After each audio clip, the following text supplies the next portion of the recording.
نبونا حصار ماكنا وبهو بونا والله سعدي في ملاتيبه ودربي رب العالمين وهين دربي دج من جيب ساردو وهم كي بين شخيري هم بين حسبي الله ونعم الوكيل خدای حقی ما حق بکا و باطل نکا تو چوجه سال چیتر بو هسال کوک تنبینه به جاره که نه یوجی پرادو و یوجی خورنده دو یوجی گتشتی دو ورد که روزی بگیرید که چه بگیره نه که رو به سعورت که بخوای نه که فطورت که چه بخوای ولا سعورت که چه بخوای ماما اشتوی تونی در باز با ها تنا در باز بهم ببینم روزی بگیرم بلکه ربی عالم الماء والرحمه خدا ما خلاص که ربی عالم الماء والرحمه مجبور تنگیه در خینه مجبور وی دستبینی در خینه و ورشی وی کوچکی وی دشمنیش سر مراکه یعنی هم به ملت دفکرن هم خود دفکرن دربه ملت دبینه شوتی دبینه گی روزیه عمری ما بیا روز ماما قد تنابوني ده وقد بهوبوني ده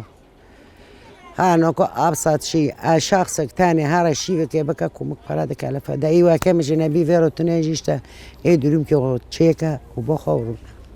والحمد لله رب العالمين خيما دونا ام مه روجي دونا نوكو براستيجي روجي پر زور زحمت دماشه خير حصار سر مه يعني حصار سر بنا شهبه بذات هي وتأديب مثلا أردهاجية ودارو زحمتي عم دكشينن ودي سوجي ملت برخورده ده تأديه ده هر دیالی رو ایریشت سرما یعنی ده یالی قذیفه دو به یالی هر تشتی دو به و سر یارم وی تشتی دو جی نظام جی یعنی نظام سوریه سرما حصار چه که یعنی هم دوغزن به حصار را به یعنی به زحمتی ملت جه در که به و به مهر رو جه دو و هم دی سوجی برخورده ده و ام گیب روزیه جی و ام زحمتیش پردکشینه اما روزیه ما خیر و برکته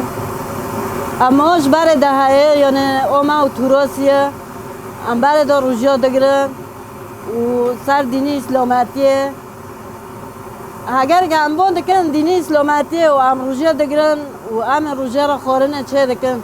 ما خیر حق ملت به ما دانو که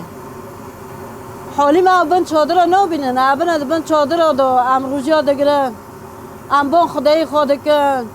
ام بون رب العالمین دکن ام دبین یا ربی تلما ولی رحمت تلبین به چادر ما خلاص که